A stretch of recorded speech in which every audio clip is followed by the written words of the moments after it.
Page 58, Nocturne. This is in the key of B flat major. That's what we're working on now. Make sure you can do my scale video. B flat major. Learn the scale, 1 octave up and down. It's a little tricky, but you can get it. Here, it's a 4/4 time. Half notes in the right hand starting on 3. So it's here. Just make sure you get all the B's and E's that are flat. Here. That's fine. And then here. If you have really big hands and really fat fingers and you can't get up in this area, then you have to adjust the fingering so you don't have to put a thumb on the black key. Makes it a little more complicated. Here, you just simply use thumb on C instead and cross over. So it's, again, it'd be here, here, and here.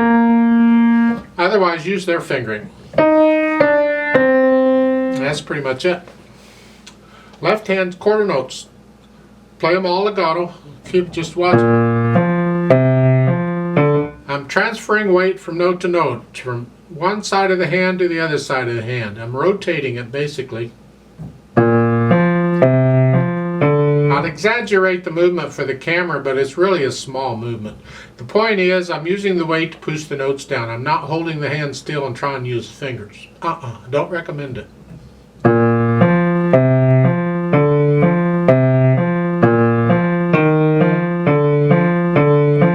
And that's pretty much it.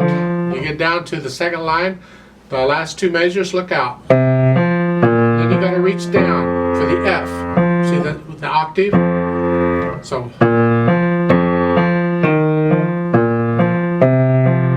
forth. That's about it for the left hand. Then you slowly put them together here.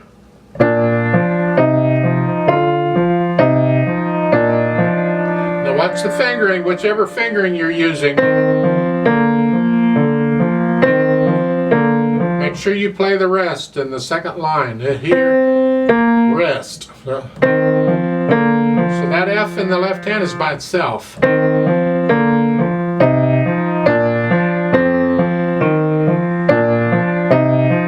forth. Then, once you can get all that worked out, and no hesitations or nothing, it's fine. You don't have to go that fast. I'm going a little fast for the video because I don't want the video to last forever.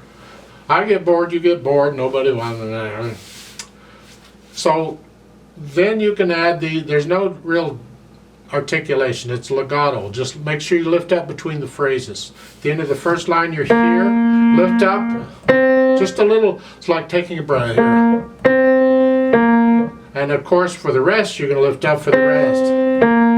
And at the end of the second line, it's the end of a phrase, lift up before you go on. Don't connect the C and the D. The last note in the second line to the first note in the third line, don't connect them. Lift up, it's a phrase. Here, breathe. And the same thing at the end of the third line. It's the end of a phrase. Lift up before you play the C. Don't connect them. So we want to hear the phrasing there in the right hand. The left hand has no phrasing. It's all legato. Keep the left hand playing. So at the end of the first line, when we're here, I'm going to connect the left hand, but not the right here.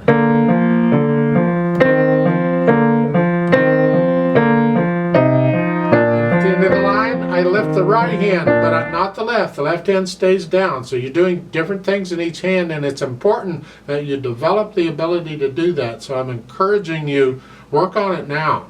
Get it. It comes eventually. It may be along eventually, but it comes.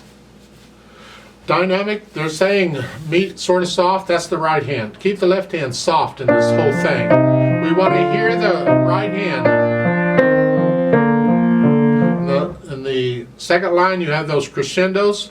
I would give that first note just a little bit of an accent, just a little.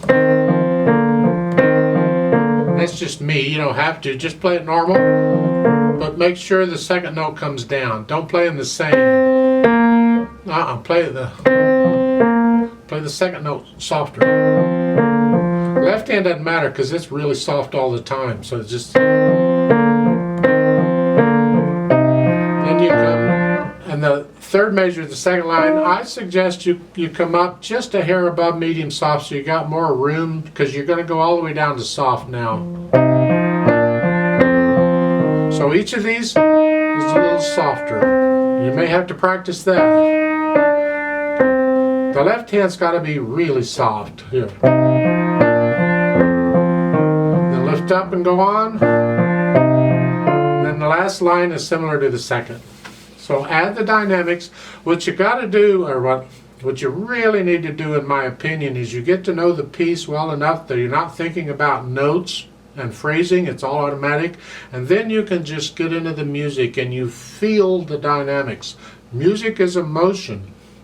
You got to be somewhat emotional, not terribly emotional. You don't have to overact. But it's still emotion. You're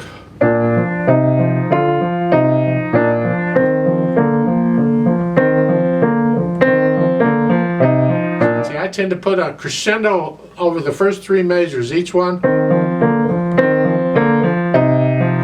That's just how I felt it, so that's how I played it. Music doesn't say anything. I can do what I want. So you let your imagination go and your feelings go, and how do you feel it? So you could play this 10 times and play it different every time and surprise yourself how you feel it. I like the spontaneity of it, where I don't exactly know how I'm going to interpret it. Let's just see what happens. And that's fun. It's a little dangerous, but it's fun. And if I'm going to perform it for people, I generally rely on one of the interpretations I've experimented with. I don't experiment in a performance too much. That's not true, I do, but you shouldn't probably. Let's try this out ourselves. Now I've been playing it faster than Andante. Andante again is a nice leisurely stroll. Just one. And again, gets into tempos. I could give a lecture on tempos.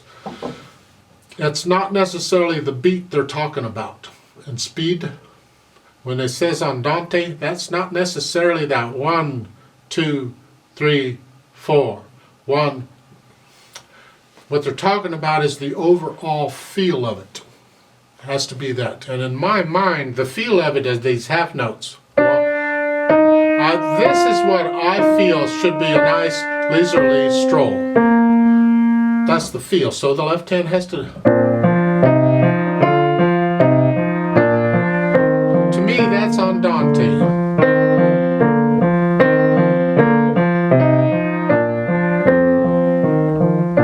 You may feel Andante different, but overall the speed is the feel of the whole thing. So it depends on how fast the notes are and what's going on in the music as to how fast it's really going to go. However, for our purposes in this video, we're going to go super slow. So go ahead and put your hands where they go to start, and I'll give us 4 counts. Let's play it together to make sure you get the right notes and rhythms. Not going to do dynamics, just notes and rhythms. 1, 2, ready, go.